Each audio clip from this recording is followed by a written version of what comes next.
think that the biggest evidence for lack of experience in a job is the President of the United States. I think I'm a great legislator. Self-promotion's a terrible thing, but clearly somebody has to do it. All right, Nancy Pelosi there defending herself, touting herself as a great legislator, going on to say that President Trump went rogue with the Iran deal and with his decision on health care.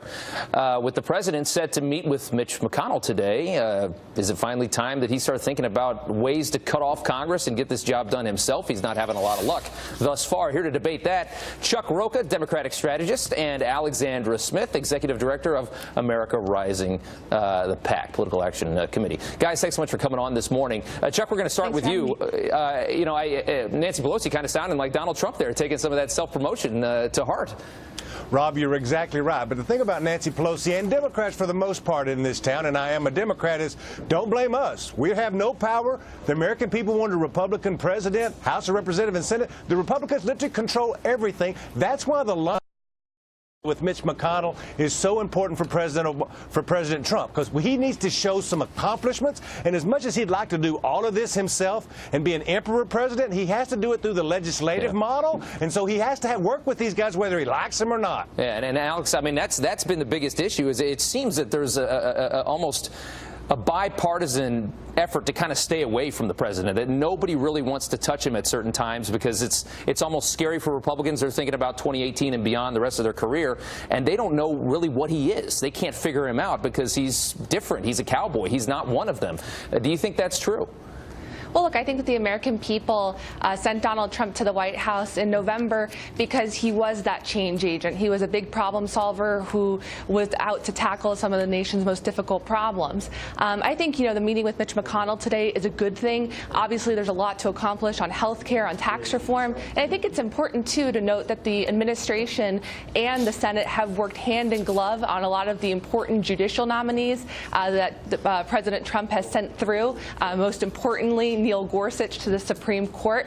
But I think what's really interesting about Nancy Pelosi calling herself the master negotiator, I checked the calendar and it's not April Fool's Day. She's managed to negotiate herself and Democrats out of 60 seats since 2010.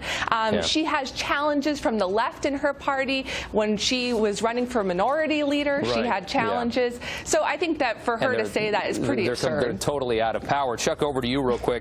Obviously, you've got Mitch McConnell here, pushed the president to back Luther Strange. That was a disaster. Says that the president has, high expectations of what Congress should be able to get done. But people hate Congress because they can't get anything done. And is it too high of an expectation to get one thing done in your first year in office?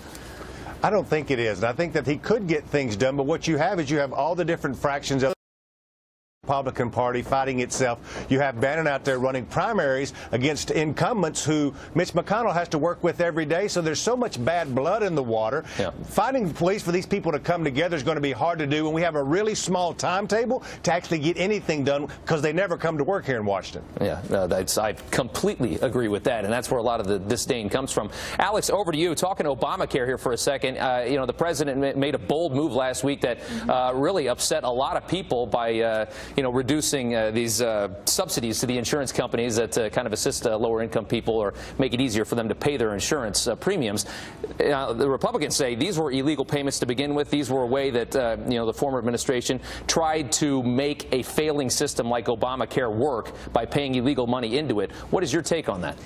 Well, look, I think since we're so close to Halloween here, it's important to remember the Frankenstein of a law that the Democrats created in 2010. They had one section to help out low-income families that had appropriations that were approved by the House of Representatives. The other section, the subsidies to the insurance programs, however, was never approved through appropriations. And that was because President Obama didn't want to be seen as giving these subsidies to insurance companies. He wanted to be seen as just giving the tax cuts out. Insurance companies that have been making a boatload of money in the wake of all that. Chuck, I'm going to let you have the last word on that. Obviously, a court has deemed that these payments were illegal. It's a touchy subject because it's people's lives and it's their insurance, but there is a point to be made in that regard, isn't there? You can make a point. I do political campaigns for a living. I'm not a policy expert. What I do know about when you start taking people off of health care, is they're all going to vote in 2018, and will they remember we're less than a year from the election? Yeah, that's the other side of it. All right, guys, thanks so much for coming on this morning. We do appreciate it. Thanks for having us. All right, Jillian, over to you. All right, Rob, let's